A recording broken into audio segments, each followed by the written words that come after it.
ایک ارشاد گرامی میں صحیح بخاری شریف کے اندر بھی یہ حدیث پاک موجود ہے۔ حضرت سیدنا ابو ہریرہ رضی اللہ تعالیٰ عنہ نے فرمایا کہ رسول اکرم صلی اللہ علیہ وآلہ وسلم کا ارشاد گرامی ہے، من حج للہ، جو اللہ کی رضا کے لیے حج کرتا ہے اور فلم یرفس ولم یفسق، وہ حج کے دوران نہ تو کوئی فحش کلامی کرتا ہے نہ ہی کوئی ایسی گفتگو کرتا ہے جو ایک لحاظ سے شریعت کے اندر مناسب نہیں ہوتی، اور نہ ہی وہ فسق و فجور کرتا ہے، نہ کوئی گناہ سرزد ہوتا ہے، رجع کیوم ولدت امہ،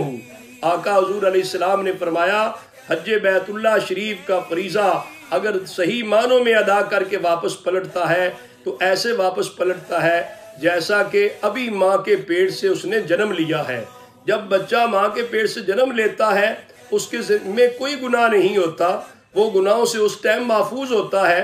تو اللہ تبارک و تعالیٰ اس حاجی کو بھی گناہوں سے ایسے ہی پاک کر دیتا ہے جو حج بیت اللہ شریف ادا کرے اور حج کے دوران کسی قسم کا فسق و فجور نہ کرے، کوئی گناہ کا کام نہ کرے، خلاف شرع کام نہ کرے۔ لہذا ضروری بھی ہے، حجاج کرام سے میں گزارش بھی کروں گا، اتنا مقدس اور متبرک فریضہ ادا کرنے کے لیے جانا اور اتنا ٹائم نکال کے جانا، لازمی طور پہ ان گھڑیوں کو قیمتی بنانے کے لیے لمحہ بلمحہ اس بات کو سوچیں کہ اس مبارک عمل کے لیے آپ گئے ہیں تو یہ حاجی بننے کے لیے کسی کو نہیں جانا چاہیے، صرف وہاں پہ تجدید عہد کرنے کے لیے۔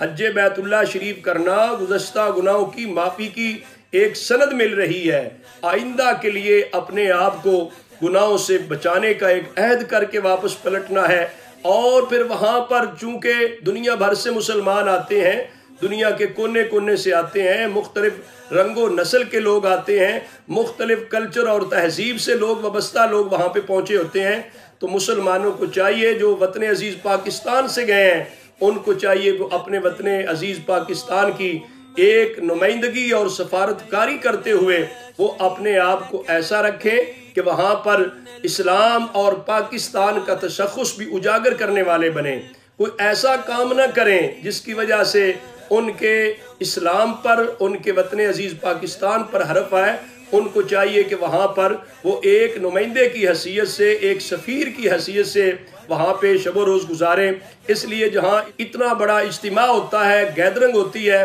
اس گیدرنگ کے اندر ممکن ہے کہ کسی کے ساتھ کوئی ایسی بات ہو جائے جو نامناسب ہوتی ہے، تو ایسے مرحلے میں صبر کرنا ہوتا ہے، برداشت کرنا ہوتا ہے، حسن اخلاق سے پیش آنا ہے، اچھے روایات اور اچھی اقدار جو ہے ان کو وہاں پہ پروان چڑھانا ہے۔ تو لہذا وہاں پر جو خوش نصیب جائیں وہ ایک تو عزم مصمم کر کے آئیں کہ آج اللہ تعالیٰ نے ہمیں توفیق بخشی، ہم حج بیت اللہ شریف کر کے گزشتہ گناہوں کی معافی لینے کے لیے حاضر ہوئے ہیں، اور آئندہ کے لیے ہم پکا عہد کرتے ہیں کہ ہم کسی قسم کا کوئی گناہ کا کام نہیں کریں گے۔